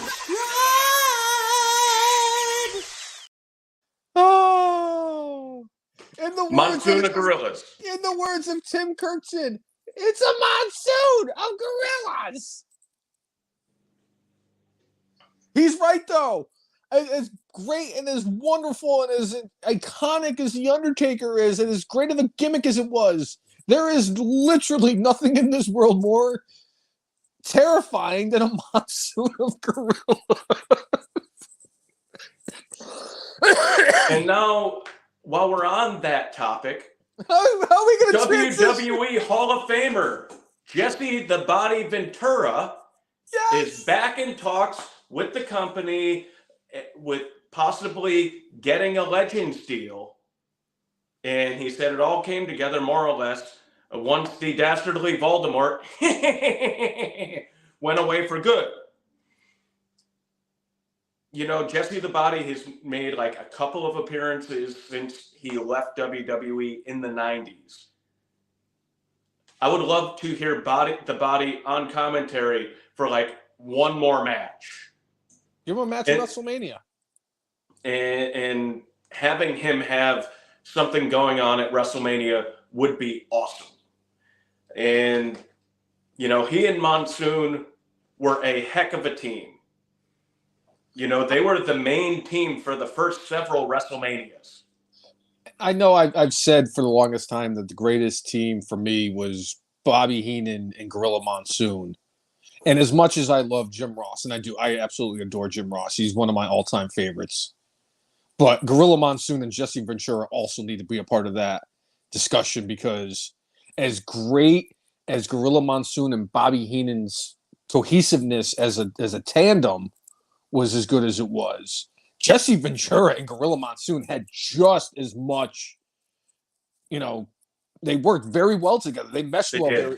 And one of the things with me for like Jesse Ventura, because I too am 100% thrilled to hear that Jesse Ventura is possibly coming back to WWE, and I would 100% be on board with that. Put him in the Hall of Fame, all that stuff. He's already in the Hall of Fame. My apologies. It's hard to tell who isn't anymore, because you got people like Coco Beware in, but you don't have Rick Martel in. Right. We have Drew Carey in, but we don't have Cyndi Lauper. But I still remember when Dino Bravo did the weightlifting challenge. And I remember how everybody was booing him, and Jesse Ventura was like, you may not like the guy, but you got to respect him for what he's doing. This is quite an accomplishment. I was like, you know what? He's right. And Jesse Ventura was very good at what he did. And he is a very, very big name in the wrestling, and especially in like the early days of WWE. He's a very important person. You got to bring Jesse Ventura home. I'm sorry. The Body needs to come home. Huh? I'm happy. Speaking of coming home, though. I'm coming home. We had a coming home of sorts on Monday Night Raw this week. Former ring announcer Lillian Garcia was put on the spot. She was just going to say hi to people while they were in town for Monday Night Raw. And next thing you know, she said, they asked me to go out and announce a match. So I did. It was great. I was happy to see her. I mean, we've talked about this before. I loved whenever she did the national anthem at the beginning of whatever show I'd be at. And then she'd go out there and do a great job for announcing different matches and just getting the fans hyped up, because if you've gone to any of the live events, specifically the ones that are on television, the ring announcer is the one who's hyping everybody up during the breaks. Yep. and just keeping the crowd going. Lillian was great at it. And the thing about her, the woman has not aged in 20 years. No, she's like our truth. Yeah. And she sounded great. And just seeing her and Samantha interact was awesome. I loved it. And I don't take this as any way, shape, or form disrespect for Samantha Irvin. Lillian Garcia was my favorite ring announcer in WWE after the Fink. I love Lillian Garcia. Has a very special place in my heart. She was always one of my favorites. I always enjoyed her. I thought she did a wonderful job when she was calling Monday Night Raw for the longest time, when she did SmackDown. Nothing against all the other guys who have done the gimmicky stuff, and I enjoyed Justin Roberts too. Lillian Garcia was always one of my favorites. It was always the Fink, Gary Michael Capetta, and then Lillian Garcia for me. Yeah, because you can't not have the GOAT Gary Michael Capetta in there. Yes, because nobody. Him in the chat saying he also liked Vince and Jesse the Body. Vince and Jesse, yeah, they worked very well together too. Yeah. I still remember when Vince was actually on commentary when I showed up at WrestleMania 11 to watch Roddy Piper ruin what could have been the best match of the night. Yeah. Yeah. But yeah, Jesse, again, I'd like to see Jesse Ventura back, even on a Legends deal. Even if, like you said, he just comes back to call one match. I just like to hear just once. Let me go back. Let me take that trip down memory lane one more time. And I don't remember if we discussed it on the pot. Let me double check my notes from last week before. All right, never mind. Yep. We already discussed Jerry Lawler had left WWE. He still has a Legends deal, but he is no longer a talent. So, like, he's not going to show up on pre-shows, most likely. Thank God. I'm sorry. They needed to get him out of there. Right. I mean, Booker T, you know me, as much as I love Booker T, he's bits and pieces I can handle Booker T, and I always pop every time I see him. But sometimes when he was on the pre-show, I'm like, maybe not. He's higher than a kite all the time. I mean, so am I. Who am I to judge?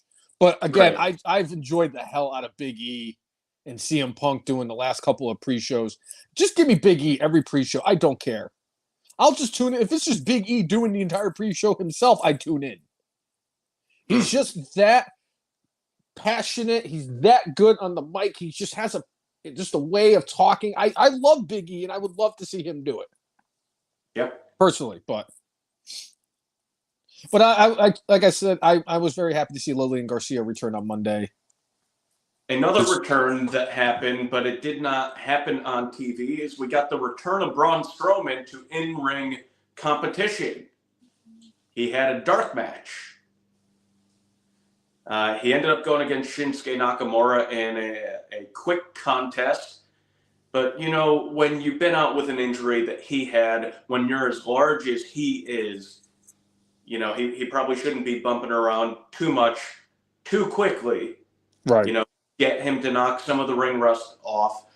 You know, don't do it in front of a worldwide audience. You know, let him ease back in. So I think it's good on WWE for doing this. And you got to pick somebody. It sucks that it's Nakamura. Nakamura did some great work last year with Seth Rollins and was continuing to do good work after that rivalry. But yeah. Yeah. And it's a shame because it really did seem like Nakamura was getting the quasi push he was getting because everybody wanted Okada. That's why he was getting those chances and opportunities. And it seemed like once Okada went and signed so he can go play tiddlywinks with his friends, the Young Bucks, that they just didn't give a shit about Nakamura anymore. And they stopped pushing him, which is a shame. And it's not even just him. There's other Japanese stars that are not getting pushed throughout wrestling, because I actually have it here in my notes that Takeshita, or Take a Shit, came out and did an interview and talked about the differences of being in wrestling in America as opposed to in Japan. And he said, man, he goes, I used to love wrestling in Japan. He goes, it was all a lot of fun, and I really enjoyed my job. He goes, ever since I got here, he goes, I worked my tail off and did everything I had to get to the top, but they still don't give me that chance or that opportunity. And it's really disheartening. And he said that he's starting to lose his love for professional wrestling. And I was thinking to myself, well, yeah, if he had gone to WWE instead of signing with AEW, this would be an entirely different circumstance. But look at what they've done with Nakamura. Nakamura had all the momentum in the world. He was one of the greatest, in my opinion, he was the greatest NXT champion of all time. But he had such an aura and everything. You booked him the way you did down in NXT just to have him flop as bad as he did. Shinsuke Nakamura, one of the single greatest Japanese wrestlers of all time in New Japan Pro Wrestling history, and you can't do a damn thing with him? Just like you can't find a way to book a 6'4", 6'5", 260-pound dude who could actually wrestle? Why? Because you don't like his promo work? Come on, you give Jungle Jack a fucking microphone. And that kid can't cut a fucking promo for anything. The kid can't even draw money if you gave him a piece of paper and a green crayon. But it just goes to show, like, Takeshita is all upset. And he goes, it just seems like when I stop giving a shit about my craft, is they're like, oh yeah, let's give this guy opportunities. And that's a shame because I actually do like Takeshita. I think he's a great star. I think he's got a lot of potential. And I was hoping that he would go to WWE because I think that they could use him. Because unlike Nakamura, this dude looks like a freaking wrestler. Not to say that Nakamura doesn't, but at the grand scheme of things, what do you think is going to win a fight between a guy who looks like Nakamura and a guy who looks like Takeshita? Takeshita looks like a freaking guy. That'd be a guy I would build my company around. Right. I don't care that he can't talk. You got people like Paul Heyman for. What do you got? You got Don Callis. You put up with Don Callis and you can't do anything with him? And he's not even the only one. Because Ricky Starks even came out there and said, I don't know where these rumors are that I am hurt, but they just won't put me on television. And he even made it seem like when you side with a certain someone and they don't like it, they don't book you. Which means that Ricky Stark has basically come out and said that because he's friends with CM Punk, he doesn't get chances and opportunities on television. Do you think there's any truth to this? Do you think it's possible that the EVPs will be scorned about people being associated with CM Punk? That Tony, after he feared for his life, he won't book the people that were associated with CM Punk? Or do you think there's not? What's the old adage? If there's smoke, there's fire. Do you think it's just smoke and mirrors and not really a fire? Or do you think there's actually some kind of truth to this?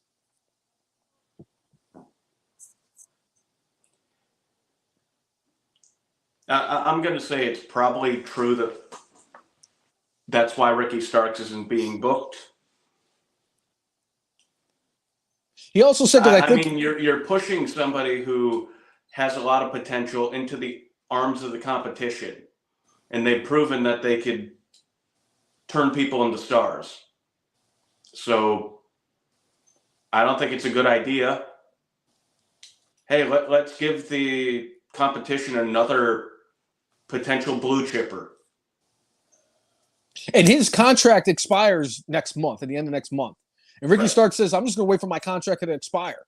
And he's good friends with CM Punk. He's great friends with Cody Rhodes. Yeah. Ricky Starks is going to freaking march right into WWE. No questions asked. He's going to be the one that beats Sami Zayn for the Intercontinental title on his first night. Because remember, when William Regal, before he got released from WWE, he was set to bring in 3 people to NXT. Ricky Starks, Daniel Garcia, and Wheeler Yuta. And yes, Wheeler Yuta's a good hand in the ring. Has he done anything? Other than the fact that he looks like everyone's younger brother grown up. The same younger brother that your mother used to make you take to all of the times you hung out with your friends at either the arcade or hanging out to play video games. You had to bring your brother. Yeah, that's Wheeler Yuta. And Daniel Garcia, I don't want to hear a damn thing from anybody at AEW talking about stupid gimmicks in WWE ever again when Daniel Garcia is gyrating with his hands like this as he's attacking his opponent in the corner. And I'm supposed to take that shit seriously. I'm supposed to believe that is supposed to be a viable option as a counterpiece to WWE. When you're giving me Daniel fucking Garcia, the dancing dipshit. It was cool when the Funkasaurus did it because it was funny. It's not funny. It's sad and pathetic when Daniel Garcia does it. And the only one that was worth a shit was Ricky Starks. And you did so much. Ricky Starks was white hot like a year ago. And what did you do? You put him in a feud with Chris Jericho, and Jericho fucked that up. All of his momentum, gone. It's because the problem with AEW, and that's actually part of my top 10 list this week, AEW's got so many issues, and they're very easily fixed. You can't keep putting the same people out there each and every week when you have 704 people on your roster. What the hell has Miro done? Is he really hurt? He's been gone for like a year. I mean, come on. I mean, look, we haven't seen Britt Baker in over a year. You know, and it's crazy. All we get to see, you don't put these people out there, give them this opportunity, because you talk about how this is the land of opportunity because WWE bad, AEW good. But yet people like Ricky Starks, who are very talented, can't get TV time. Where the hell is Wardlow? When was the last time Wardlow was on TV? They haven't done dick with him since he powerbombed MJF 27,000 times 2-3 years ago. My favorite match from that pay-per-view that I actually got. And they don't know what they're doing?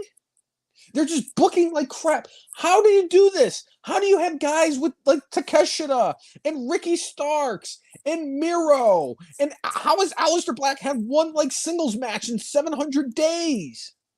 Well, he's about to have another one. Oh, good. That's two.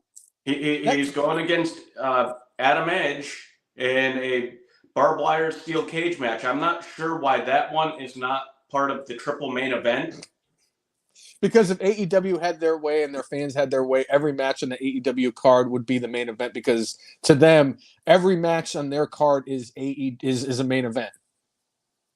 Jay, they're not intelligent people. I'm sorry. I've been arguing with these people for 5 years. They're not intelligent.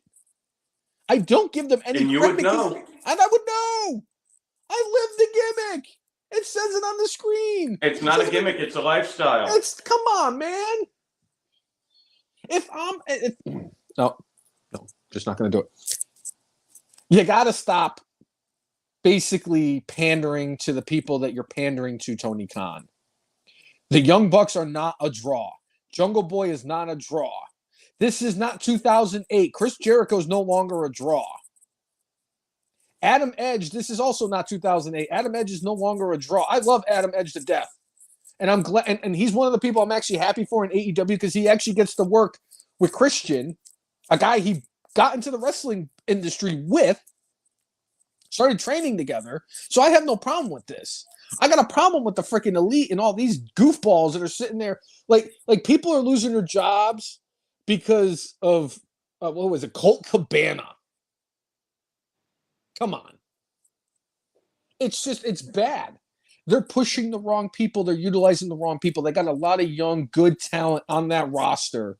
But instead, they're going to have the two douchebags from California who, for whatever reason, they both get younger as they get older. I don't know. They look older, but they're actually getting younger legally. Like their ages are not like, how does one of those douchebags in their early 30s? They've been wrestling for like 50 years. The receding hairline sells it that they have. Bobby Fish, on the other hand, has been wrestling for at least 6,000.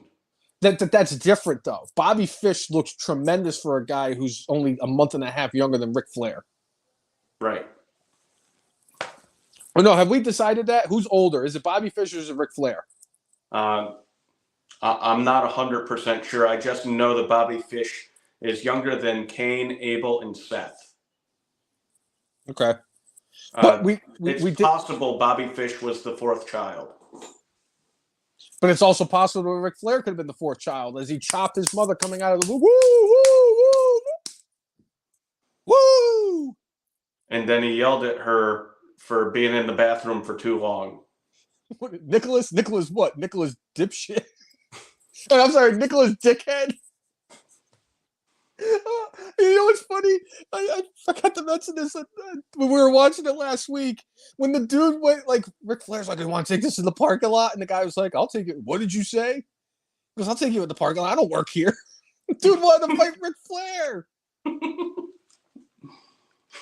There's only one person I know of that if they got drunk enough, they would actually fight Ric Flair. And we do a group chat with that person. Yeah? Yeah? Wait. I could take Ric Flair. No. I mean, you talked about your top 10. Do you want to do your top 10 list right now? Yeah, let's do that.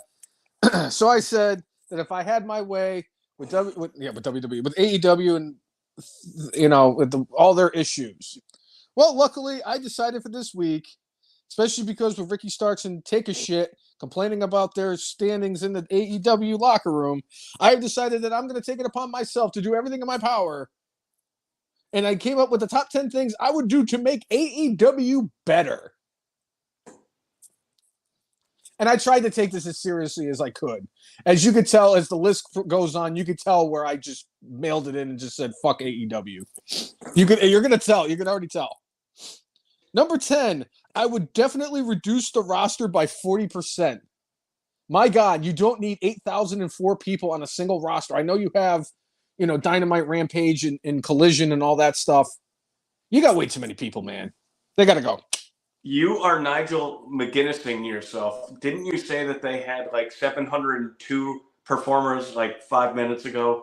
Yes, but this is AEW, so I'm sure they have. You also got to take into consideration the CMLL people and the New Japan people, because like for whatever reason you have like Bullfrog shows up one week and he only appears like once every 9 months in AEW, but it's to fight Claudio one time, and then 9 months later he's fighting Commander for whatever reason.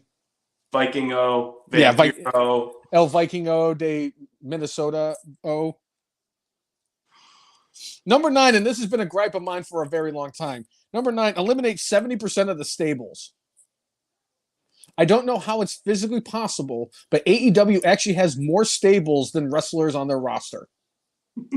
I didn't think it was physically possible. Somebody was like, hey, maybe AEW has way too many stables. No shit, they do. Every wrestler is in a fucking stable. Get rid of at least, I'm being generous and saying 70. You could probably get rid of like 95% of them. Especially the Blackpool Combat Club. That's got to go. And luckily, QT Marshall's QTV has been canceled. Yeah. Yeah. Number 8, I would fix the women's division, but there's no salvaging what Tony Khan did to fuck it up. I'd have to just blow it up completely and start over from scratch after 5 years of shit. Hey, started up with Timeless Tony Storm. I'd keep Britt Baker, Tony Storm, and that's about it. And Thunder Rosa, that's about it. And Chris Statlander. I'm sorry. I'm not going to disrespect Chris Statlander like that. Hey, I think you could probably keep Ruby Soho and maybe Soraya. No, you can rehab them. I'm sorry, Cousin Jay. I would do that with Ruby Soho, but ever since she ended up having a kid with Cool Hand Angelo Parker, that's just a mouthful just to get out. Jesus Christ. No, there's no saving Ruby Soho. Number 7, you're going to love this one. Number 7, I would book Kenny versus the Fuck Doll. Because why not? They've done it. They've been doing this for 5 years. Why hasn't he why hasn't he wrestled his Fuck Doll on Dynamite or Collision or Rampage? Just so we can see Meltzer give him and the Fuck Doll 5 stars so that we can go out and say with a straight face that there is a guy who calls himself a wrestling journalist who gave a plastic inanimate object more 5-star matches than Kurt Angle, the wrestling bout machine. That's number 7. Number 6, I would force Chris Jericho to retire. Not just from wrestling. Stop singing too, Chris. I'm sorry. I love you, but man. You're starting, not only are you starting to look like Vince Neil, but you're starting to sound more like Vince Neil. And this is not 1984 and you want to sound like Vince Neil. This is 2024 and you don't want to sound like Vince Neil. I want away. I'm on my way. Hometown buffet. Number 5. After forcing Jericho to retire, I would put referee Seabiscuit out of her misery. I'm sorry. There's not a human being on planet Earth that I would just... what was the line from Nutty Professor? The NRA is right. If I had one in my hands, if I had one right now, bang, that would be exactly what happens to referee Aubrey. All right. I mean, we haven't gotten to the end of the list, but I hope referee Dick Knox is on this. No, I forgot about Dick because he is just a dick. Well, I'm sorry. Because he's overpriced. Because he's overpriced. But the thing is with Dick Knox, the only thing he is that he's absolutely oblivious to what he's doing. Referee Mr. Ed makes it upon herself to be a part of the show when she's, they're doing the face to face between the wrestlers, and she goes in there and hee-haws herself. It's great too because I'm gonna bet on her tomorrow in the Preakness. Ref Aubrey.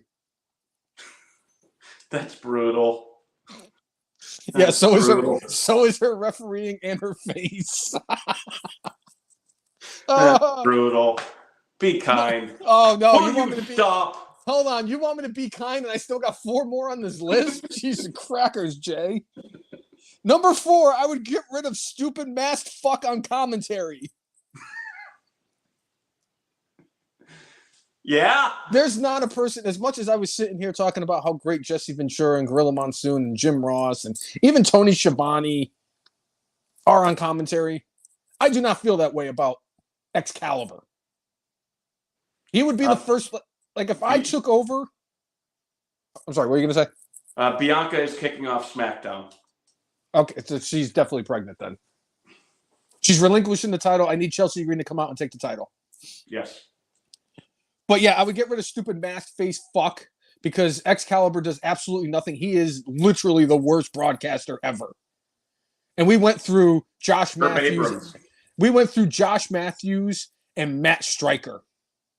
I liked Matt Stryker on commentary. I was kind of iffy on the whole gimmick and him being part of the new breed of ECW. He was a substitute teacher from New York. Or a former substitute teacher from New York. Chris Brown is saying it's a Queen of the Ring quarterfinal match. Interesting. Ooh, that is interesting. Okay. I guess we'll see. But yeah, if Gorilla Monsoon is the best, Excalibur is the worst. So that's why number 4, and it'd be the first thing I did if I took over AEW is fire that stupid mask fuck. Number 3, I definitely took this a lot more serious. I would push Takeshita, Will Ospreay, Swerve Strickland, and MJF if he's still there, because those are your pillars. Yeah. Number 2, I would stuff Tony in an empty room with a whole mess of cocaine. You'll never have to worry about him again. Because all Tony Khan would need is an empty room, a shit ton of cocaine, and his thoughts. Thanks, guys. All right, Cousin Jay. If that was 2 through 10, would you like to venture a guess at what is the one thing that I would do to make AEW better? Get rid of the Bucks. And? Jack Perry. Thank you. Number 1 thing I would do, which would actually be the first thing I did. You're fired. You're fired, Joe. You're fired. Go away. I'm president of the United States. You're fired. I own the AEW. You got to go, Nick and Matt Jackson. You're not right. You're just wrong. You're not right for this industry. You're wrong for it. Go away. You and the Jungle Boy need to go away forever. Goodbye. Oh, that would be the easiest fix. You just get rid of those 3 fucks and just get rid of everybody that's if you've been on many episodes of Being the Elite, you got to go. Cole Cabana, gotta go. Hangnail Page, gotta go. Steve Cutler, Brandon Cutler, Jay Cutler, whatever member of the Cutler family tree, you gotta go. Michael Nakazawa, you gotta go. Everyone gone. Just completely wiped out of the arena. All right. But that is my Brainless top 10. All right. Is there any more notes do you have, Cousin Jay? I got a couple of them. Let's do it. So, Dana White spilled some beans this past week, and he said that there are going to be TKO weekends, and said that that would involve WWE premium live events, sometimes going back to Sunday. And you know what I say to this?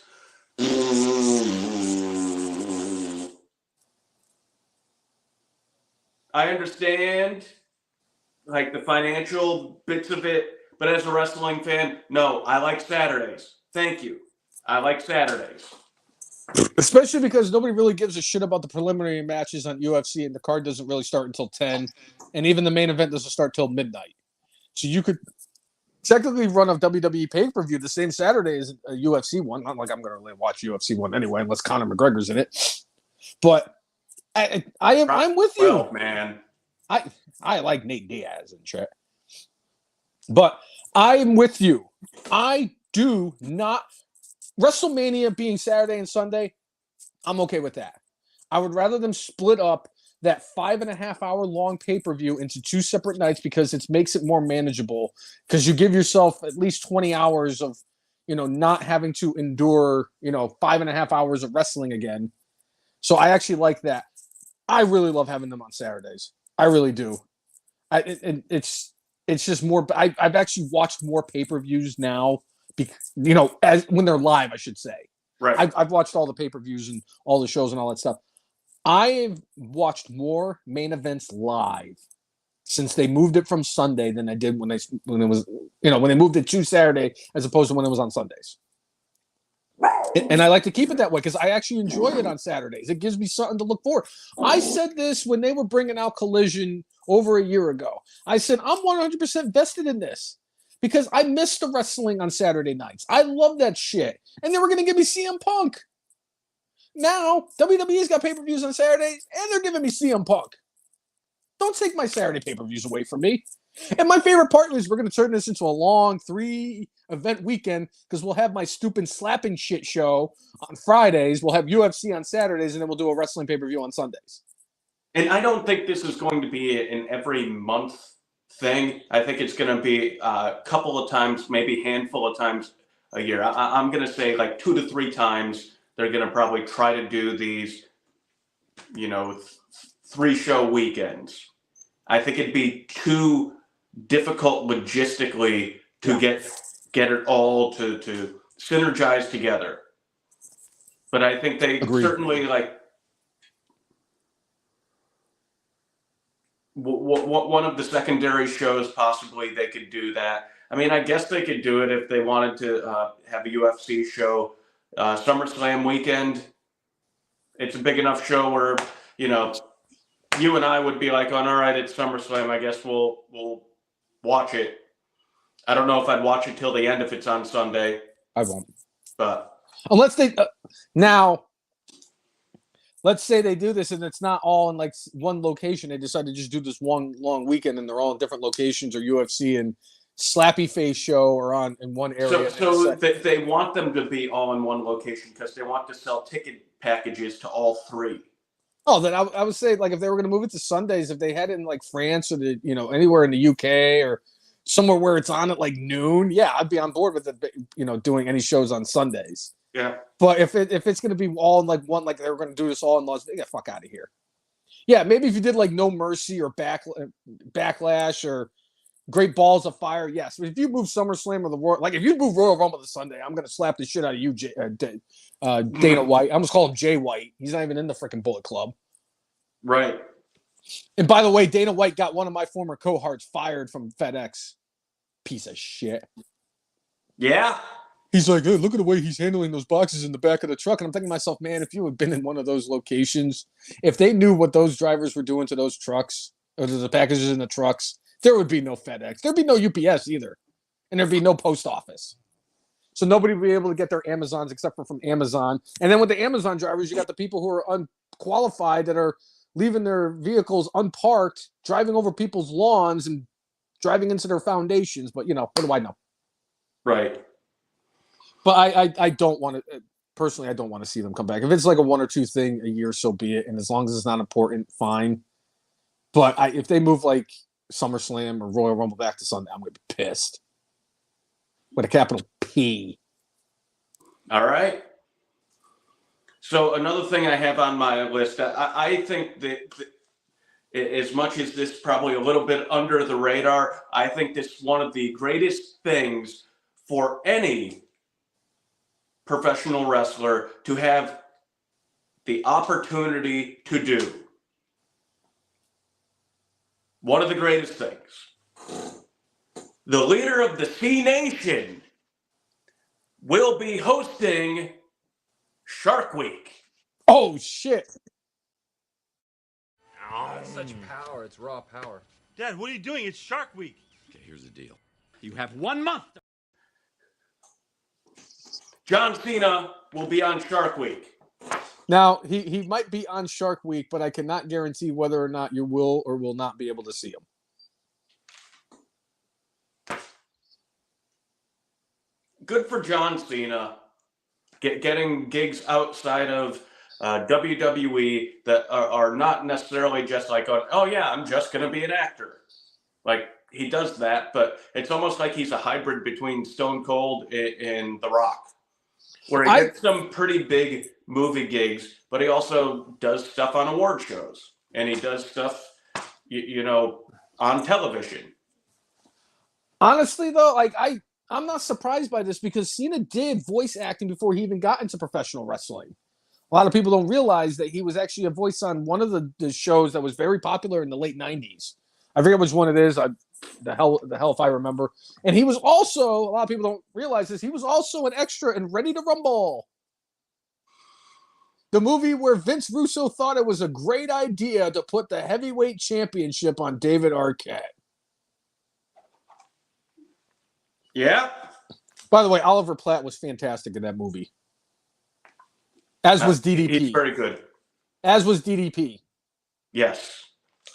And my one of my favorites, what's his name? The guy from the Goonies. Sean Astin? No, Josh Brolin? He was one of the Fratellis. Oh, okay. He was in Bad Boys. Oh, yes. I don't know why the hell I'm blanking on his name right now. Yeah, he was also in Sopranos. Yes. Joe Pantoliano. There you go. Joey Pants. I love that dude. He was great in Bad Boys. I loved him in that. He was when they spoiler alert, and if you haven't seen it yet, I'm sorry. They're already coming out with Bad Boys 4 coming up soon. But when they killed him in Bad Boys 3, I was very upset. The first movie I remember him in was La Bamba. Oh my God. I remember that movie. Yes. La Bamba. Yeah. La Bamba. Necesito. Yeah, sorry. Lou Diamond Phillips, baby. Yep.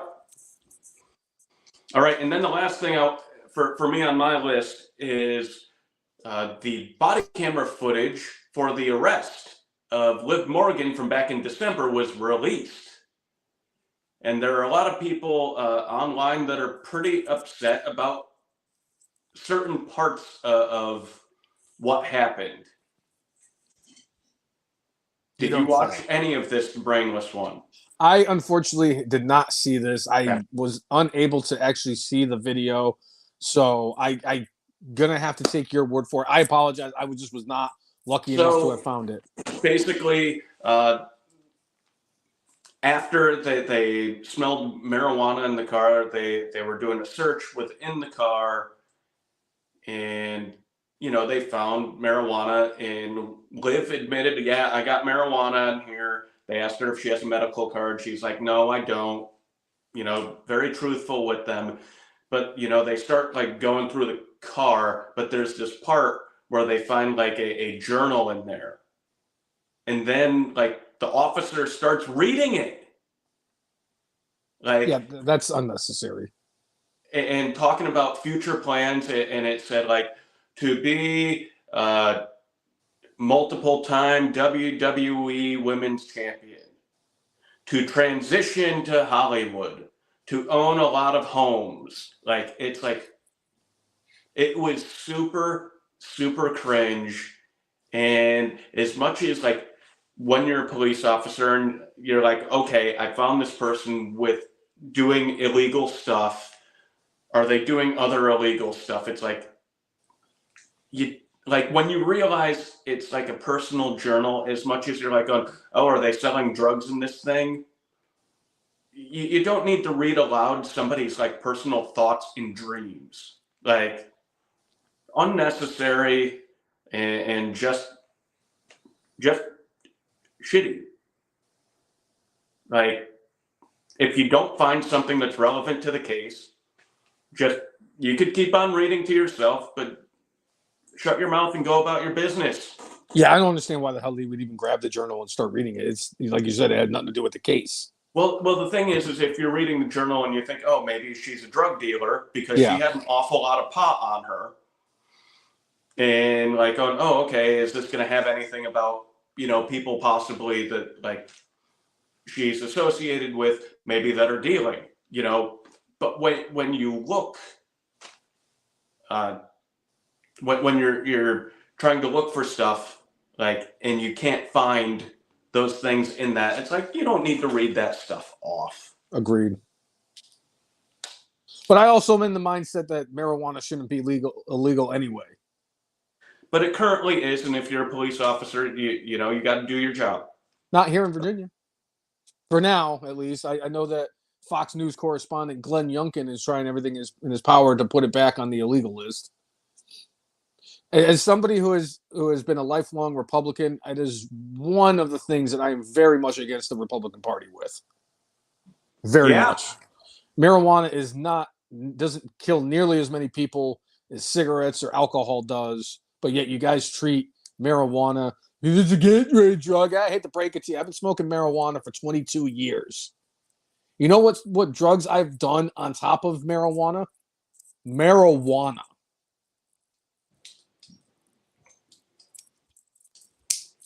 Right. Just saying. I've had more shitty nights because of alcohol than I've had shitty nights due to marijuana. Because none of those nights smoking pot were when somebody dumped an entire bottle of Everclear into my rum and coke and then forced me to chug it. Nobody forced you to chug it. You did that on your own. Wrong. You're welcome. Wrong. That's not how I remember the story. Wrong. Of course you don't remember the story. You were not in any state to remember the story. That's another wrong statement, Cousin Jay, because I was in the state of Virginia. Right. In the state of denial, obviously. Yeah. Yeah. All right. That's all I got. You actually, I only had one other note left, and you knocked it out. It was actually going to be what the hell was it? What the hell was it? Jesus Christ. Oh, it was the Dana White with the whole premium live events moving to Sunday. I was very upset about that. I definitely wrote that down. Yeah. So you covered all my notes too. All right. So you know what that means.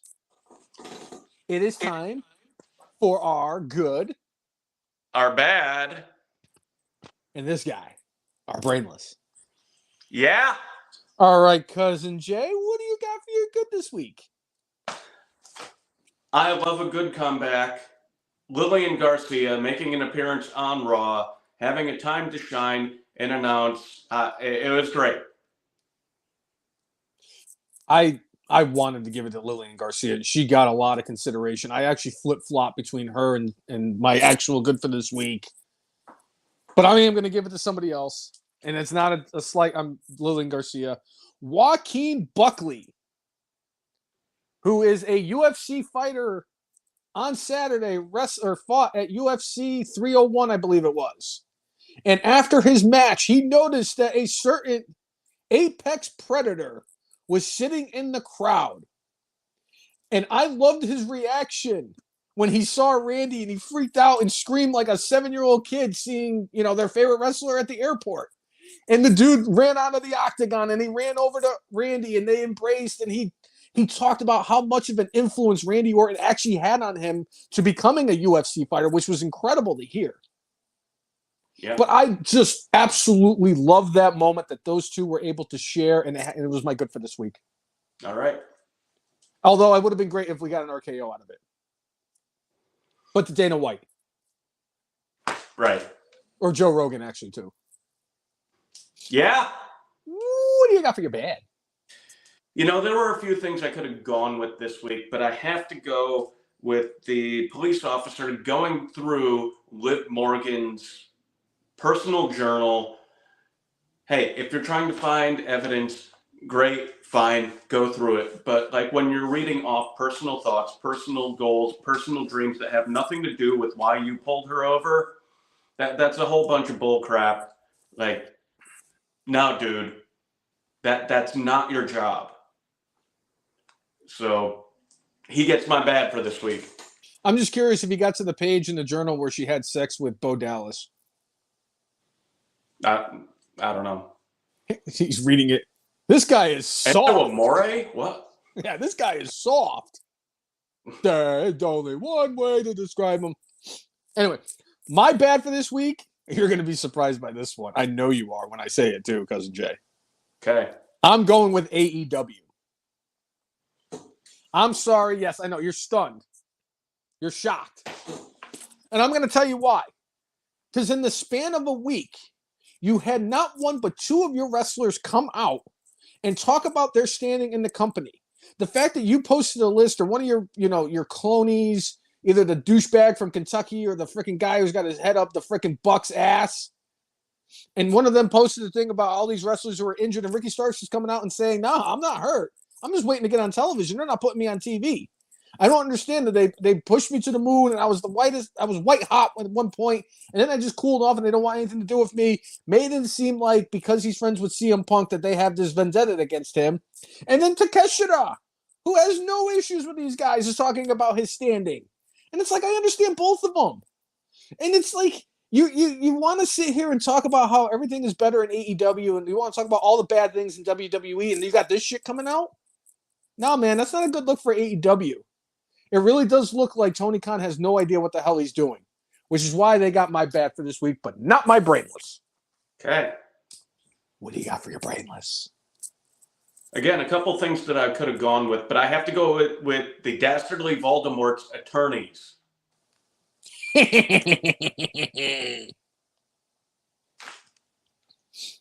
Not only did you not deny all the allegations put forth by Janel Grant, the dastardly Voldemort allegedly wants to get into business, and be respected in the business world, doing something else not professional wrestling related after this trial ends or after it goes through arbitration. Or until his buddy By becomes more or president. less not denying any of this stuff. Who would ever want to touch him in a business relationship with his money, with his reputation outside of the porn industry or a brothel over in Thailand? Because we know his best friend's not going to put him in his administration. Linda will be there, but not Vince.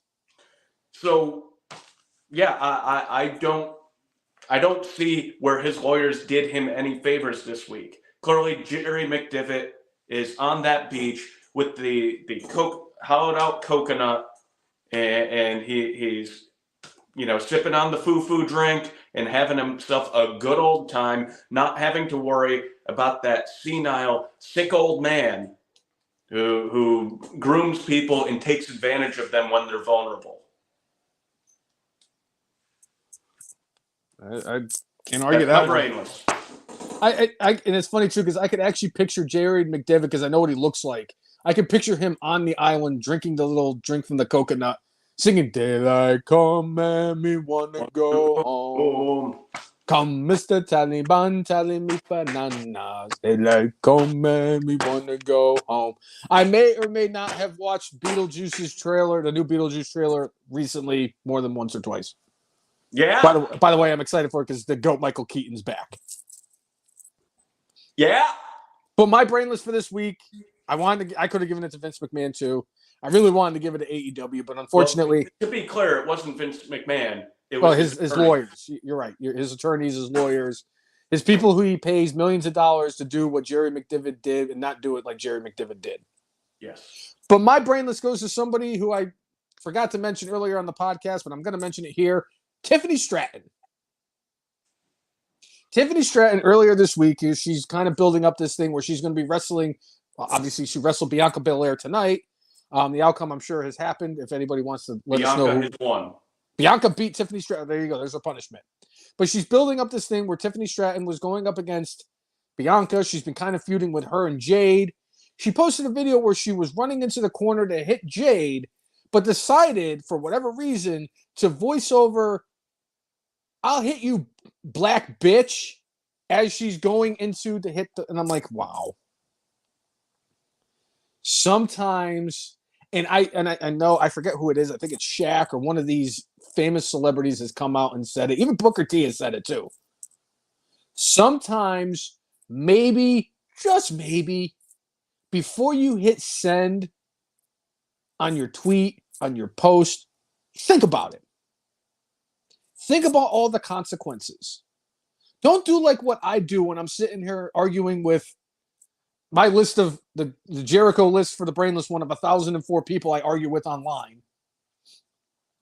Maybe, just maybe, because you are a public figure of speaks, because you are on national television wrestling for professional, for WWE. Maybe, just don't do anything stupid. Having that sound dubbed over when you were punching a black woman off of the apron, not a good look. Not a good look. I'm sorry. Even if you're doing that in character, that's a bad look. Yes, and I'm sorry. It's we're in a time now where some of the stuff you can get away with. This is not something you can get away with. I'm sorry. Nobody's getting away with this. This is totally uncalled for, totally unnecessary. And if you were trying to get it for some cheap heat, it totally backfired because you got the wrong type of heat from this. Tiffany Stratton, you have an incredible, incredible career ahead of you. You are a very bright spot in the women's division in WWE. But that does not exclude you from getting my Brainless for this week. So Tiffy time gets the time for my Brainless. All right. So if you like what you've seen, whether you are a first-time watcher or a continuous fan, make sure you like us on Facebook. Follow us on DX. Follow us on the Gram. And follow us on YouTube, or just subscribe to us. And Jesus Christ, I'm going to give myself. By the way, I got an honorable mention for Brainless this week because of that, and the fact that I left the kid from Pittsburgh, the young pitcher, the rookie kid, Paul Skeens. I left him on my bench in fantasy baseball, and he struck out 12 Cubs in 5 innings with a shutout. Yep. It was not the same league. It was not the same league. I mean, that I have 8 guys on the DL, but I do give myself honorable mention for Brainless for week for that and that. But like us on Facebook, follow us on Twitter, follow us on Instagram, and subscribe to us on YouTube at the letter T, the letter H, the letter E, letter F, the letter N, MARKSDF and Marks. If you like, follow and subscribe to us, we will do the same back. That has always been our mantra, and make sure you set up notifications so that when we go live, you will be notified that we are live, whether it's on the X, whether it's on the Facebook, or whether it's on the YouTube. So that way you can join in and talk about our favorite sport that we all love to hate, professional wrestling, because guess what? This show doesn't go without our chats with you. You help the show go. So we appreciate Jets football. that. So and next week we might get Bianca versus Jade, because I'm guessing Jade has a quarterfinal match for the Queen of the Ring, which clearly she'll win. So we're going to get that match next week. I don't think so, Tim. We'll see. She's fighting the worst member of the bloodline. The one member of the bloodline that I love, Naomi, for crossing her off of the bloodline tree. Let's be serious for 2 seconds. All of my love for Naomi that has happened over the last couple of weeks is because of the fact that when they posted the whole family tree of the bloodline for the Inouye Fatu family, she crossed off Nia Jax. So Naomi will forever be I am forever indebted to you, Naomi, for doing that. But yeah, I am curious to see if they actually do go with Bianca versus Jade, and they probably will, and I don't know how they're going to book it in Saudi Arabia. Yeah. But I think that is it. Yep. I think we have covered all the bases. Nothing left to go over. Wait. Hello, Curtis Axel. Hello, Brainless One. And I just want you to know that even when you do this, you have the very much capability of getting your own Brainless again next week. And if you don't get your own, Cousin Jay will give it to you as well. That is a very good point, Curtis Axel. But why? Why would I actually possibly get my Brainless at this point during the podcast? Well, it's because today, Brainless One, on May 16th of 2024, at an astonishing 3,400 days, I, FM Marks Hall of Famer, is still alive in the 2015 Royal Rumble.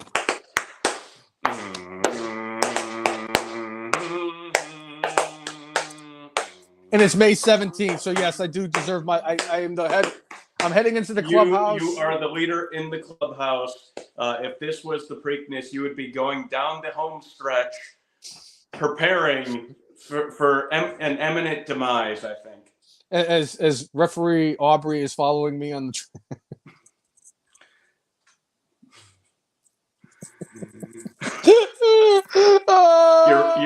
You're rough. I am. You're rough. Cousin Jay, if I ever been anything but that in all the years you've known me. No. Go ahead, say it. It's fine. It's fine. I mean, yeah. Ask Curtis Pride how rough.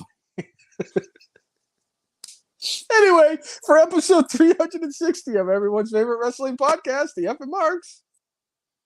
I'm Jay. He is. I am gonna get my Brainless next week. Make sure, and I am the Brainless One. Make sure you mark out with your guac out. See everyone. Thanks for tuning in. Enjoy SmackDown. I promise not to have 37 brainless moments next week. JK, I'm gonna have 37 brainless moments. Ha ha. Ha ha. Yeah? Yeah. Yeah? Yeah.